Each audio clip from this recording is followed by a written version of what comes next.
como el proceso cigomático del hueso temporal. Ya tenemos acá una cresta que va por sobre el proceso mastoideo. Cresta supramastoidea. Tenemos una fosita ahí, se llama la fosita suprameática, ¿ya? Y acá tenemos un surco que va hacia arriba, que es el surco de la arteria temporal media, ¿ya? Ahora, ¿qué es lo que más me interesa que ustedes sepan de temporal? Los elementos anatómicos relacionados con la articulación temporomandibular. Tendríamos la fosa mandibular, donde se va a alojar el cóndilo mandibular, el tubérculo articular, ¿cierto?, que va a ser el que va a limitar el movimiento anterior del cóndilo, y esa fisura que también es importante, la que está ahí en el fondo, que es la fisura Petrotimpánica.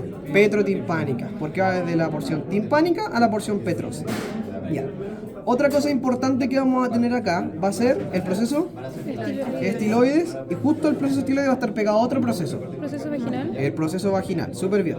¿Ya? Y acá vamos a tener, recuerden que la entrada se llama meato, y si yo tuviese un círculo, el poro acústico externo y el meato acústico externo.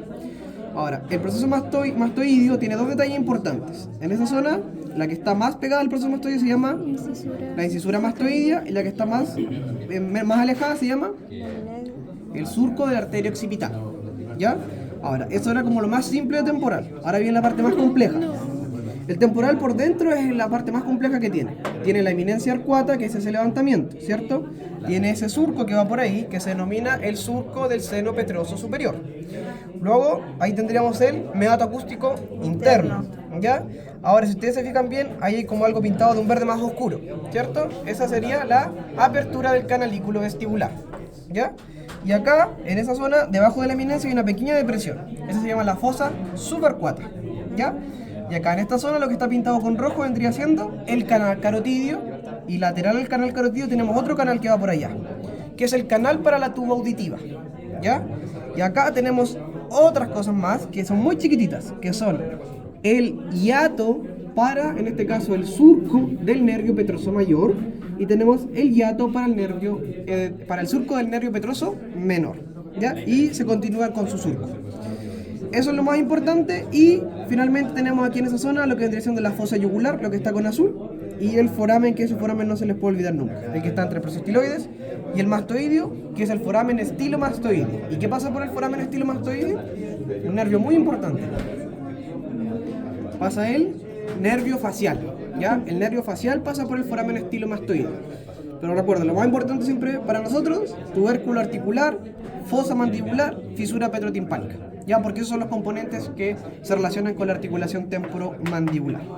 Vamos a pasar a revisar otro hueso, que es el occipital. El occipital compone principalmente la parte posterior del cráneo y la base del cráneo. Vamos a aprovechar de revisarlo de la parte externa primero. Siempre o generalmente nosotros vamos a encontrar dos líneas nucales: línea nucal superior y la línea nucal inferior.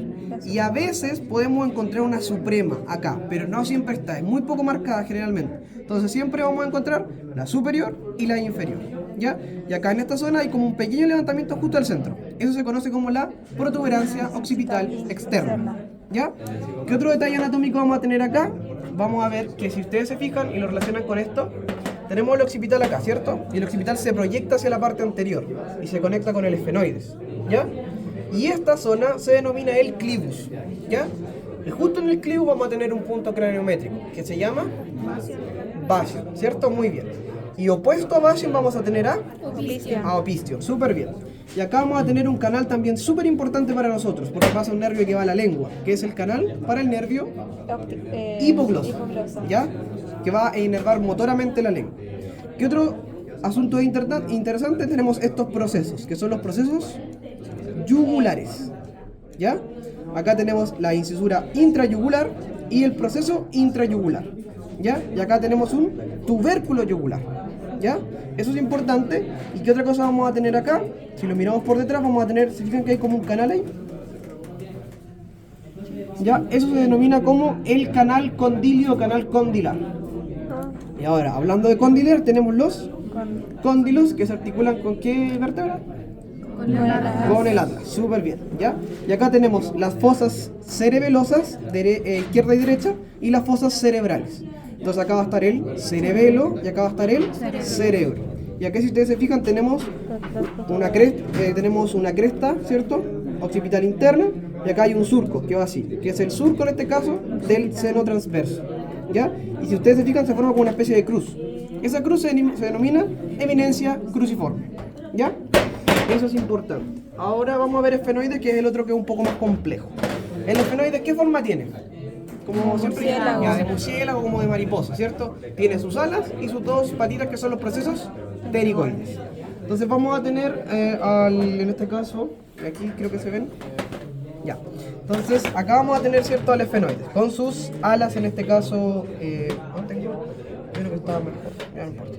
Tiene sus alas en este caso mayores, que ustedes siempre tienen que acordarse de que los detalles más importantes de las alas mayores son los tres forámenes que tienen, principalmente dos y para nosotros, foramen redondo y el foramen oval.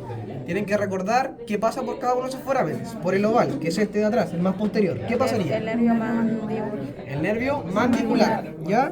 Y por el foramen redondo, que es el que está acá, ¿cierto? El nervio maxilar. El tip para reconocer y hacer la diferencia